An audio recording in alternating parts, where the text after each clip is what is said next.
You may have heard people talk about the golden age of Clash of Clans before, but did Clash of Clans really have a golden age? And if so, what are the other eras or ages of the game? Today, I aim to answer those questions. Well, kinda. I mean, obviously there isn't an official timeline for Clash. It's kind of just up to everyone's personal interpretation. And so for this video, I will be giving my own interpretation of each and every era of Clash of Clans. And I will not only base this off of game updates, but also the game's popularity, community interest, and other external factors that may have impacted the game at the time. So first off is the Classic era. This was from the very beginning all the way until the fall of 2013. I think some players would consider this time part of the golden age as well, but I think it's deserving of its own era because it was such an interesting time for Clash and very different from what it would eventually become. So obviously during this time they were barely laying the foundation of the game. It was pretty bare bones in terms of gameplay, and there were a lot of weird stuff, things like selling buildings, many different textures. I mean, a lot of things looked weird. I once heard someone say, remember when the Giants looked like a piece of toast? Yeah, the graphics weren't that great, but pretty dang good for the time, right? And there were tons of frustrations that I don't even know how we managed to survive, like waiting hours for your army to train, only for them to die when your camps were destroyed on a defense, or having to move everything to the side so you can build a new layout because there was no village edit mode. It almost felt like the game was incomplete and we were all beta testers, but man, was it addictive. And they added quite a bit of features during this time that many would consider a core part of what makes Clash of Clans Clash of Clans. Spells, Dark Elixir, heroes, achievements, replays, trophy leagues. It's hard to think of a Clash of Clans without some of those. Like, how on earth did you know how your base got 3-star? Well, that's the thing. You didn't. I don't know, just look at the buildings that were destroyed and maybe you can figure it out. In terms of popularity, it was popular enough to go global, but not that popular. The community around it was still fairly small and it wouldn't go mainstream until 2013, which is when I started playing. I saw an advertisement for it on Facebook or something and I was hooked. But part of what made it a niche community was that it was only available on iPhone, iPads, and iPods, and there were some steep requirements, like you basically needed the newer generations of these devices for the time. And so not everyone had a device that could play Clash of Clans. But that leads me to community interest. Obviously, we saw the first wave of creators trying to make guides on attack strategies, base setups, and trying to cover the ever-growing interest of trophy pushing. This was very big back then. I mean, half of what you could do in the game was trophy push, so it made sense. I thought it was worth pointing out as well that creators had a much bigger presence than the official Clash channels themselves. They didn't really upload much of anything back then, just a couple 20 and 30-second videos here and there. Most of it was like Facebook posts. It was very much a community-driven thing in those days. It's like the Wild Wild West. Then came the Golden Age, the best Clash of Clans era of all time. These were the days that turned boys into men. There was no bloat, it was simplicity at its finest. The graphics were exquisite. This was the era of true Clash players.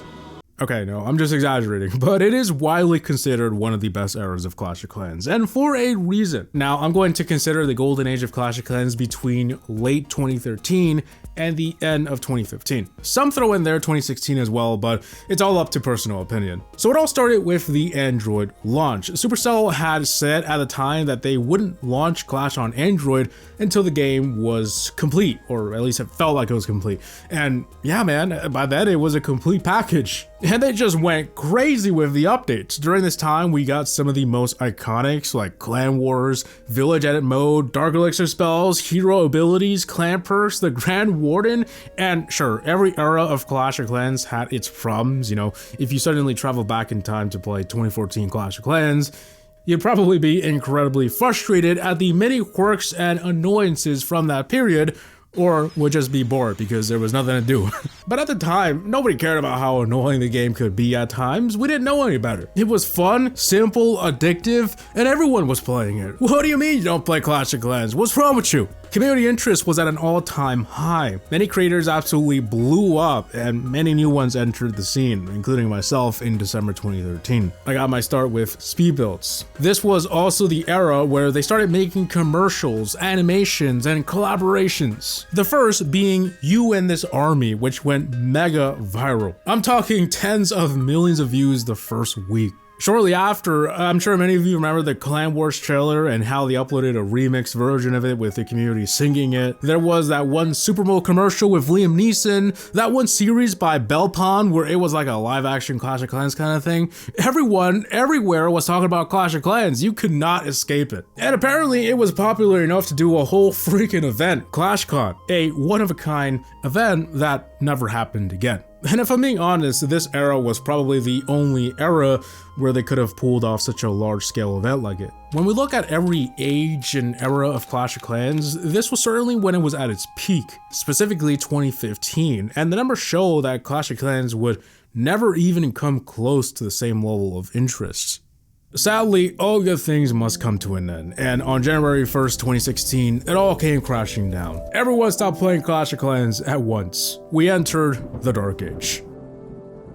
Okay, it was nothing like that. I'm just exaggerating, of course. I just thought the name Dark Ages was fitting. When people talk about eras, there's always an age where things could have been better, and this period certainly fits that bill. Of course, I know some of you won't see it that way. You know, maybe you started playing during this era and you are nostalgic for it, but to me, it was definitely when Clash of Clans was at its lowest point. It all started after the December 2015 update. Some things about it weren't received too well, and so they spent a large portion of 2016 trying to fix the game's economy and balance it out. And so they were distracted, and a lot of the content this year was straight from Clash Royale. Not a bad thing, but it made it feel like the game wasn't evolving in its own original way. Felt like the developers were just copying what Clash Royale had done. I'd say the best content we got during this era was the builder base. It definitely grabbed a lot of people's attention, and for a minute there, the game was blowing up again. But it was short-lived. People realized the builder base wasn't for them, and nothing had substantially changed in the home village since 2015. And this was really troubling because the Clash team had no plans to make any more Town Halls after 11.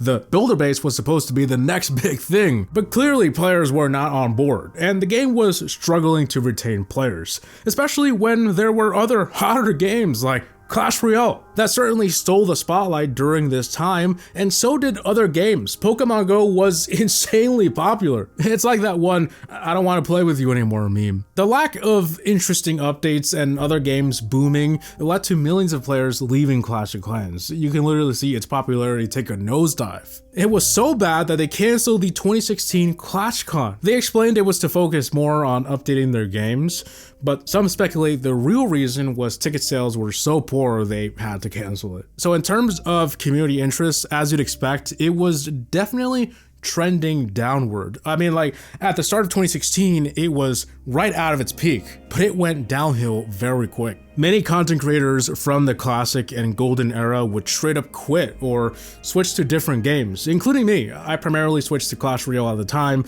and wouldn't fully return until years later. And naturally, during this time, it was then when people were like, this game is dead, or rumors started circulating that the game was going to shut down soon. There were still many creators and players that stuck around. I know there are tons of people that never left. They kept on playing and actually loved all of the quality of life changes they were implementing. But unless you were really into the builder base, this was certainly a dry period for the game.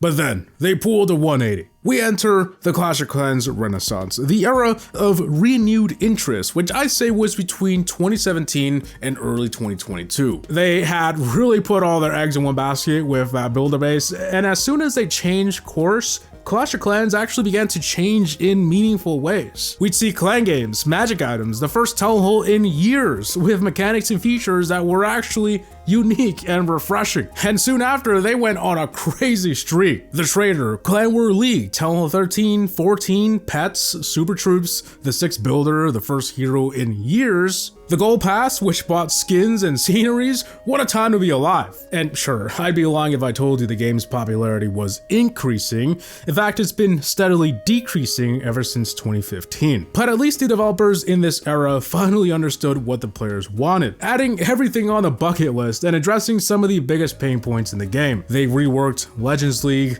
dramatically decreased training time and costs, and made coming back a whole experience. Like, who asked them to do that? But it worked. worked. Player interest was booming, tons were coming back. Clash had changed so much to the point where players wanted to stick around and grind through all those Town Hall levels, even if it took months or years to unlock all the cool content they had yet to experience. For the first time in a while, the game was popular again, and it was kinda cool to play Clash of Clans, you know? We also saw a lot of firsts in this era. The first Hammer Jam, the first World Champion, the first time they decreased upgrade times, and not only once, but several times. Now, in terms of the community, not a lot of Classic and Golden Age creators came back. It was mostly new faces taking off. Judoslav, Bash, Kenny Joe, Summit. It really added to that new era kind of vibe, you know? New era, new faces. Overall, this was a good era of Clash. Many old timers continued to leave, but a boatload of new and committed players repopulated the game. That leads us to the new Silver Age, which I'd say started in early 2022 and is still ongoing today. This is the era where they weren't just adding things, but overhauling major parts of the game and removing things that has redefined the entire Clash of Clans experience. Let's take a look at normal gameplay content first. We got the Clan Capital, as well as many updates for that. Town Hall 15, 16, 17, 18. Yeah, this was the era where they started putting a Town Hall out every year. Crafted defenses, hero equipment, merges, 2 new heroes, helpers, guardians, and a lot more. I call these normal content because we saw a lot of overhauls. Like to the builder base, the gold pass, revenges, and they also got rid of training time, trading cost, and trophies, which ended up overhauling the entire multiplayer of the game, splitting it into 2, casual and ranked. This is some of the most game-changing updates the team has ever put out, and part of what allowed these ambitious updates is that the development team grew exponentially. It used to be 5 or 10 of them, but now there are dozens, allowing them to pump out bigger and greater content more frequently. Now, yes, with a bigger team size, there are more salaries to pay, and so this era has become notoriously known to have pushed in-app purchases harder, like triple of what it used to be in previous eras. But fortunately, they have sticked true to their formula by monetizing cosmetics and additional ways for you to progress faster. In terms of popularity, it's been pretty consistent throughout this era. There's certainly been less dry periods, and part of that is thanks to there always being something to do in the game. Some clan event, challenge, grinding events for cosmetics. It's one dopamine hit after another, and this has been a key part of what keeps players from leaving.